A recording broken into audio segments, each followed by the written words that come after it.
You scroll down the feed, and eventually, a quiet sensation creeps in. The rapid blur of light, the sheer volume of text. It feels weightless. You are surrounded by constant outrage, enthusiastic agreement, and endless debates. But it feels entirely hollow, as if there are no physical bodies actually sitting in the room. You start to wonder if the accounts you're arguing with, or the majorities that seem to agree on a trending topic, are even real people. That instinct is correct. Our digital environment is no longer a reflection of society. It is a manufactured simulation designed to mimic human behavior. This chart tracks global web traffic over recent years. As of 2025, the lines cross. Over 53% of all internet activity is now generated by automated scripts and bots, not humans. That volume isn't random spam. It is weaponized by professional operations to manufacture artificial consensus and drown out genuine human voices. Major corporate platforms regularly remove billions of these fake accounts, yet they knowingly cultivate the remaining synthetic traffic to prop up their own engagement metrics. These operations use synthetic volume to manufacture the appearance of grassroots support for specific geopolitical agendas.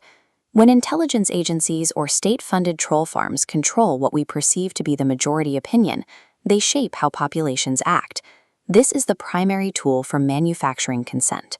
It allows extractive institutions to maintain power over populations that have been made predictable, divided, and artificial. The byproduct of this environment is profound structural loneliness.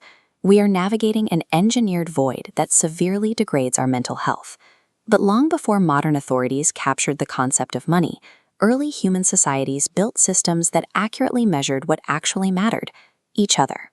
The rise stones of the Yapese people are a study in physical constraint. These massive disks functioned as a technology for encoding relationships, where every transaction became part of a public social record that required genuine human effort to maintain. This diagram shows a wampum belt, created by the coastal Algonquin tribes. These intricate bead patterns encoded community bonds, recorded diplomacy, and formalized public grief. They proved that a relationship existed. When European factories began mass-producing these beads, minutes of factory time replaced hours of skilled labor.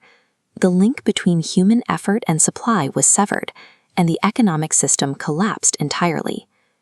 To fix our digital infrastructure, we must build a system that strictly refuses to measure anything other than living human presence.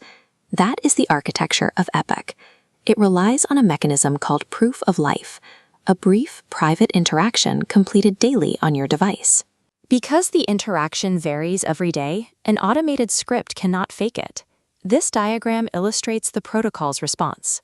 Completing the daily interaction activates exactly one Kairos token. Notice the countdown.